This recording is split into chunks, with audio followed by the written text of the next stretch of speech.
ضلع شرقی کو خوبصورت بنانے کے لیے کام شروع کر دیے گئے ہیں اور مانسون کے موسم کو ہم مکمل طور پر بروے کار لائیں گے اور اس کا درست استعمال کریں گے۔ ان خیالات کا اظہار میونسپل کمشنر شعیب احمد نے اپنے افسران کے ہمراہ مختلف بیوٹیفیکیشن کے جاری کاموں کے حوالے سے دورے کے دوران کیا۔ ان کا کہنا تھا کہ پارکوں کو خوبصورت شکل میں بحال رکھنے کے لیے ہر ممکن اقدامات بروے کار لائے جائیں گے۔ بیوٹیفیکیشن کے حوالے سے ابتدائی مرحلے میں مرکزی شاہراہوں سے منسلک گرین بیلٹس اور تکونا پارک کو بہتر کرنے کے لیے اقدامات کا آغاز کر دیا گیا ہے۔ میونسپل کمشنر بلدیہ شرقی شعیب احمد ملک کا مزید کہنا تھا کہ ڈپٹی کمشنر اور ایڈمنسٹریٹر محمد علی شاہ بھی کوشش کر رہے ہیں کہ بلدیہ شرقی کو سرسبز اور گرین بنایا جائے اور یہی وجہ ہے کہ کاموں کو تیز کر دیا گیا ہے۔ شعیب ملک نے میونسپل کمشنر بلدیہ شرقی نے افسران کے ہمراہ نیشنل اسٹیڈیم کے باہر فلائی اوور سے منسلک تکونے پارک میں جاری کاموں کے معائنے کے دوران ان خیالات کا اظہار کرتے ہوئے مزید کہا کہ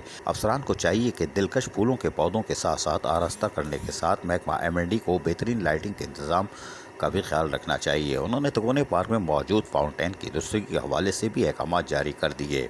انہوں نے کہا کہ شاہراہوں سے منسلک تکونے پارک، گرین بیلٹ، سینٹر آئی لینڈ شاہراہوں کی دلکشش میں اضافہ کرنے کا باعث بنتے ہیں، جس کے ساتھ ساتھ ماحولیاتی آلودگی سے پاک ماحول کی فراہمی بھی یقینی ہو سکتی ہے اور سفری سہولتوں میں بھی آسانی فراہم کی جا سکتی ہے اور اس کے لیے مرحلہ وار کاموں کو تیز کیا جائے، جبکہ پارکوں اور میں ہریالی کے ذریعے اور مزید بہتری لائی جا سکتی ہے، جس سے گلی محلوں کی سطح پر لوگوں کو ایک خوبصورت فضائی آلودگی سے پاک ماحول فراہم کیا جا سکتا ہے۔ ان کے ہمراہ اس موقع پر director parks Agha Samir, director municipal services Tauqeer Abbas, executive engineer B&R Iqbal Ahmed Mulla, executive engineer M&D امتیاز بھٹو، لیگل ایڈوائزر آغا پات اور اسسٹنٹ انجینئر راشد فیاض اور دیگر بھی موجود تھے۔ عزیز عارف، KBS بلدیاتی نیوز، کراچی۔ ایسی ہی خوبصورت ویڈیوز فیوچر میں حاصل کرنے کے لیے ریڈ بٹن پر کلک کر کے اور بیل آئیکن کو پریس کر کے ہم سب کے سبسکرائبر بننا مت بھولیے۔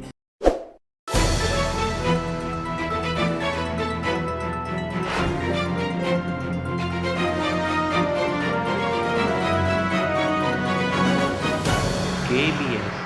بلدیاتی نیوز۔